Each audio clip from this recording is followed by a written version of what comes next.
Hello guys, welcome back to our channel. मेरा नाम है रिचल मॉरिस और आज हम एक नए टॉपिक के बारे में पढ़ने जा रहे हैं जो कि है microsporogenesis. The process of formation of microspores क्या होते हैं? मेल गैमीट्स होते हैं।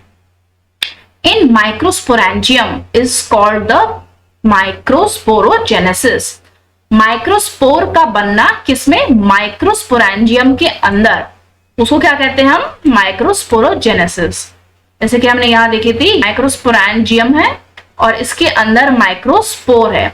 इन माइक्रोस्पोर्स का फॉर्मेशन, इसको हम कहते हैं microsporogenesis. As the anther is young, all four microspores are filled with sporogenous cells known as the archisporial cells. जब ये एंथर जो है यंग फेज में होता है तो ये जो सेल है ये किससे फिल्ड होती है?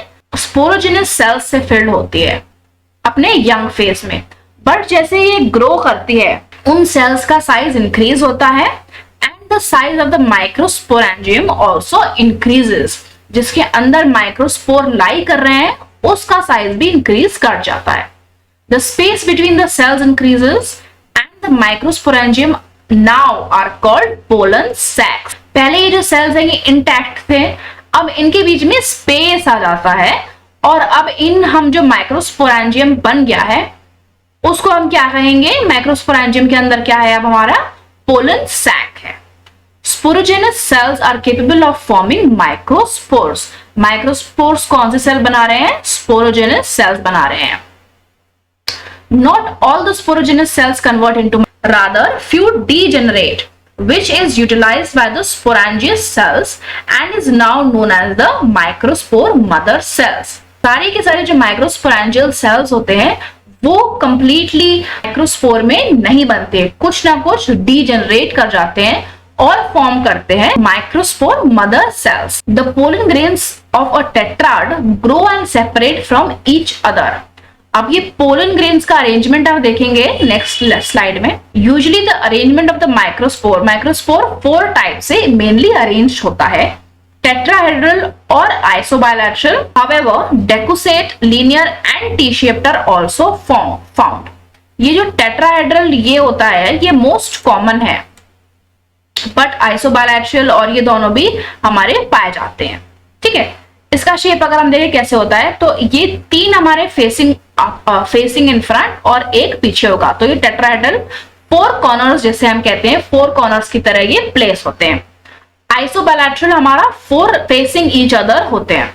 फिर है हमारा टी शेप। टी शेप कैसे होंगे? 2 वर्टिकल होंगे और 2 हॉरिजॉन्टल होंगे और लीनियर में सारे के सारे इन लाइन पोजीशन होते हैं। अब ये इमेज देखते हैं क्या कह रहा है। पोलन मदर सेल्स, ये क्या है? ये हमारा टेप्टम, आउटर कवरिंग है टेप्टम की। इसमें क्या है? पोलन मदर सेल्स है। इनके अंदर डिवीजन हो रहा है, मियोसिस 1 का डिवीजन हो रहा है। मियोसिस 1 की डिवीजन के बाद क्या होती है? इनकी जो न्यूक्लियाई है वो 2 बन गई, एक थी यहाँ 2 बन गई। इसके बाद मियोसिस 2 होता है और ये फॉर्म करते हैं टेट्राड्स। टेट्राड्स फॉर्म करने के बाद इनको कैलेस मिलता है। कहां से? ये जो आउटर मोस्ट कवरिंग थी टेप्टम, इसके बाद माइटोसिस डिवीजन होता है। आउटर मोस्ट लेयर बनता है जिसको हम कहते हैं एक्साइन। उसके अंदर होता है हमारा इंटाइन, एक वैक्यूल इसमें प्रेजेंट होता है। वेजिटेटिव सेल न्यूक्लियस प्रेजेंट होता है और जेनरेटिव सेल इसमें प्रेजेंट होता है। आफ्टर मोर मैच्योरेशन, इसके बाद क्या होगा? इसमें स्पर्म सेल्स बनेंगे और एक्साइन के अंदर ये पोर्स बन जाएंगे। यहां पर हमारे स्पर्म सेल्स जनरेट हो चुके हैं। इसका फिर डिहाइड्रेशन हो जाएगा। डिहाइड्रेशन के बाद जर्मिनेशन होगा जिसमें कि जो स्पर्म सेल्स है और वेजिटेटिव सेल न्यूक्लियस है ये एक पोलन ट्यूब बना लेगा। हमारे पास 2 न्यूक्लियस थे, ये हम आगे और अच्छे से देखते हैं इसमें। देखो यहाँ पर मदर माइक्रोस्पोर सेल्स है, ये इसके अंदर क्या हो रहा है? पहले मियोसिस डिवीजन हो रहा है, अब एन से बनेगा, इसके बाद होगा हमारा माइटोसिस डिवीजन। एक अगर देखें तो ये 2 न्यूक्लियाई जनरेट कर लेगा। एक न्यूक्लियस है जेनरेटिव न्यूक्लियस और एक है ट्यूब न्यूक्लियस। ये जो ट्यूब न्यूक्लियस है ये फर्दर पोलन ट्यूब में चला जाएगा। The pollen grains represents the male gametophyte. Now this pollen grains undergo 1 mitotic division in which karyokinesis takes place। इसका मतलब कि न्यूक्लियस का डिवीजन यहां पर हो रहा है।